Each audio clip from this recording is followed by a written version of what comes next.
Hi, I'm Meg Haston, and I'm here to talk to you about a very serious condition known as SPS, or Strict Parent Syndrome. Have you ever experienced any of the following? Racing heart or sweaty palms when you're 2 minutes from curfew and 5 miles away from your house. Feelings of isolation when you're stuck home on a Saturday night and the rest of the world is out partying. Sudden bouts of rage when you're stuck home playing Monopoly with your lame kid brother and all your friends are at the movies. If you answered yes to any of these questions, you could be suffering from Strict Parent Syndrome, and you're not alone. There is help.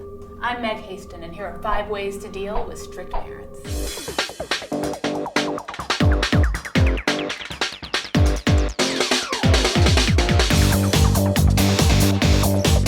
Number 5, start the conversation. Now, I'm not suggesting that one heart-to-heart will be enough to make your parents see the light. But having the conversation with them can demonstrate that you're mature enough to do more on your own. Set aside time to talk and be clear about what you want and why.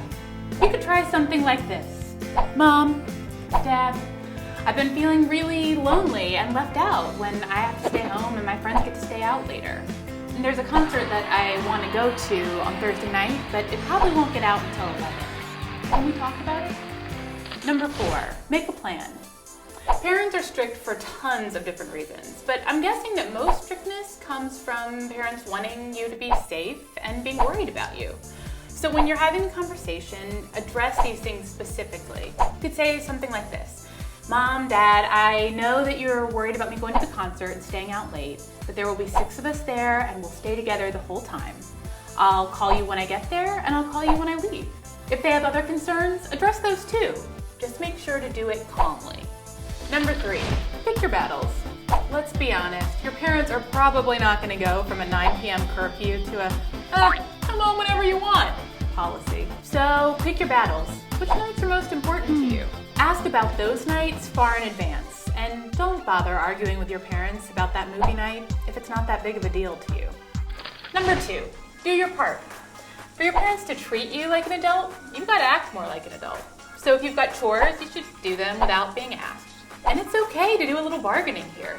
Check in with your folks to see if there are extra things you can do to earn your big nights out. Like maybe babysitting your brother in exchange for a later curfew.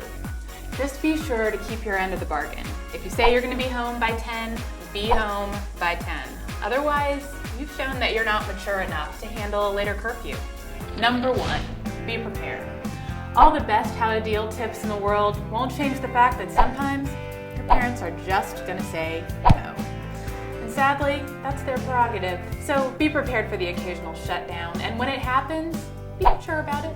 If you are, they're much more likely to say yes the next time. I'm Meg Haston, and you're on Gurl.com. Don't forget to subscribe to our channel. Really, it's right there, just a little button. Take 2 seconds.